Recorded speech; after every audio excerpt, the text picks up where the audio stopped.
If not for God, I wouldn't have made it. When the walls were pressing in on me, when the world turned her back at me, when everyone else abandoned me, when those I trusted left me for dead, you, oh God, were with me. You stood by me. When I got into depression, Lord, you didn't abandon me. When I was shattered, broken, miserable, Jesus, you held my hand. You didn't give up on me. You walked the journey with me. You said in your word in Psalms 23 verses 4 that yea, though I walk through the valley of the shadow of death, I will fear no evil, for thou art with me. Thy rod and thy staff comfort me. You are always walking with me. If not for God that was with me, I wouldn't have gone through. I would have just gotten knocked out. I never would have made it without God's help. Look, when your parents passed on and you went into a depression, it could only have been God to see you through that situation. Listen, it was God who gave you the idea and the means to go speak to a counselor. It was God who helped you walk past that situation. Listen, maybe you were born with some deadly illness. Things may have been so rough on you, but God was faithful and he was able to send people to assist you and your family. God is a good God, and he will always make a way where there seems to be no way. So look at the journey of the children of Israel. God was with them all the way. They were slaves in Egypt for over 400 years. Could you imagine? 400 years a slave. Now God in his infinite love and mercy decided to free them. So what did he do? He sent Moses as their deliverer. Moses, after all the struggles, finally got God's people out of Egypt. And on their way to the promised land, the Egyptians decided to go after them and conquer them. But God still intervened. At the point where they thought that all hope was lost, God made a path through the Red Sea for them to cross on dry land. It could have only been God, because Moses wasn't the one who set them free. Moses was definitely not the one protecting them. God was the one. God is that God. Psalms 121 verses 4 tells us, Behold, he that keepeth Israel neither sleeps nor slumbers. And if he did it for the Israelites, he is the same God that never changes. He has been the one saving you. So God's love for us is recklessly unconditional.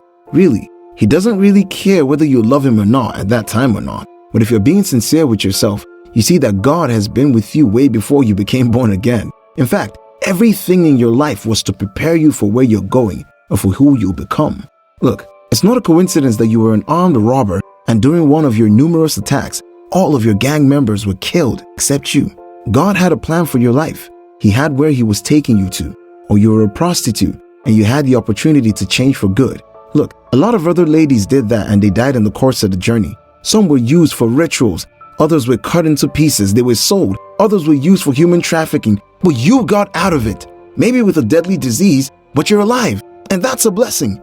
I want you to understand that God has been with you since day one. It could only have been God to deliver and save you. Psalms 124 verses 8 says, Our help is in the name of the Lord who made heaven and earth. Now, your back may be against the wall right now. You may think all hope is gone. You may not see a way of escape from that situation. My dear friend, I want you to trust in the Lord with all your heart and lean not on your own understanding. Because in the day of trouble, when you face real trouble, most of the things you've read, most of the things that you know by head and not by your spirit, not by your heart, those things that you know by your head will leave you. That's right. The Apostle Paul, when he was Saul, he was a lawyer. He was a student of the Jewish law. He was a lawyer also. He was very connected. He was very erudite. But guess what? The day he was struck with blindness, his wisdom couldn't save him. So I need you to trust God with all your heart, but definitely do not lean on your own understanding. Don't lean on your own understanding. Don't just think about yourself. Don't just think with your head, because at that point, it's going to fail you. It will definitely fail you. The same God that made a way for the children of Israel when they were between the Egyptians and the Red Sea, he will make a way for you out of that situation. I want you to take a chill pill because God has got your back. Now, whatever situation you may find yourself in now, remember the way that God saved you the last time. Remember how he took you out of that depression. Remember how he helped your father who was diagnosed of a heart disease. Remember how God helped you when you were an armed robber. Remember all the things that God has saved you from in the past, and then you will realize that God can do anything for those he loves. He will save you from that one too. Look, we need to be more appreciative of the things that God has done for us. We need to learn to give honor to whom it is due. We need to learn to acknowledge God's sovereignty, His love and compassion for and over our lives, so that we will be able to realize that it's not because we are special or in any way better than those who died in that same situation that we are in right now. We're simply standing because God made a way out of it for us. Look, you couldn't have been able to help yourself. Your money wouldn't have been of any use to you or your sick child whom the doctors had diagnosed with lung cancer. Your knowledge wouldn't have been able to help you when you lose control of your brakes and there's a trailer coming before you in high speed. In moments like this, God and only God alone can save you. So don't say you just got lucky. Nah, don't say something just told you not to take that route and you escaped being robbed. Don't say that. Don't say it's because I took my child to the best doctors in the world, that's why he or she was cured of that sickness or disease. In fact, let's learn like King David to recognize God's handwork in our lives. Because with everything that happened to the Israelites, David was certain that it was all God's doing, and he didn't hesitate to express his gratitude. In Psalms 124 verses 2 to 8, we see how he pointed out a few of the things that God had done for them, and he worshipped him for them. Now, this is one of the reasons why David is known as a man after God's heart. It could have only been God to have protected you. It could have only been God. It could have only been God who had blessed you. It could have only been God who had provided for you. It could have only been God who saw you through those rough times in your life. Acknowledge his intervention in all aspects of your life, and that will make you see even more of his works in your life. If we decide to start being grateful to God for the things that he has done in our lives, in our families, in our jobs, in our homes, and in our businesses, then the list will be endless. Our usual hours of prayer will be too small, because if we're sincere with ourselves, we would say that God is really good and that everything in our lives is a miracle from heaven.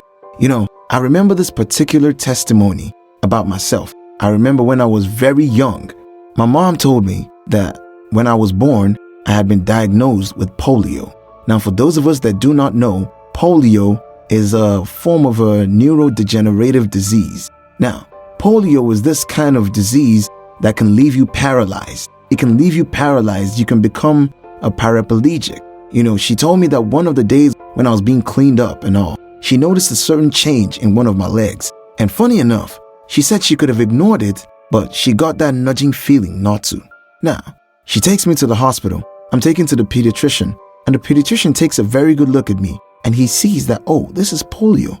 Although it's in early stages, it's something that could be corrected. Now, this was me as a toddler. I couldn't speak, I couldn't walk, I couldn't talk. So imagine what would have happened if she hadn't noticed. By now, I probably would have been paralyzed. I probably would have been somewhere else. My life would have probably been different.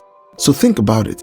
God has come through for you. There are numerous times I could remember God coming through for me. There's so many times when I asked him for mercy and he came through. Times where I made stupid mistakes and he came through in his love for me. God is faithful. I want you never to forget that. So live a life of gratitude unto the Lord and do not give what is God's to luck and chance. Look, don't be one of those people that attributes the acts of God to the universe. I say this again, the universe is just a body of stars and planets. These stars and planets could be destroyed at any time. So do not award or do not ascribe glory to the creation instead of the creator. I want you to realize that if not for God, you wouldn't even be alive, because the devil is always searching for an opportunity to take the life out of you. So wouldn't you take out time today to just bless the name of the Lord? Because God has been faithful. His steadfast love never ceaseth.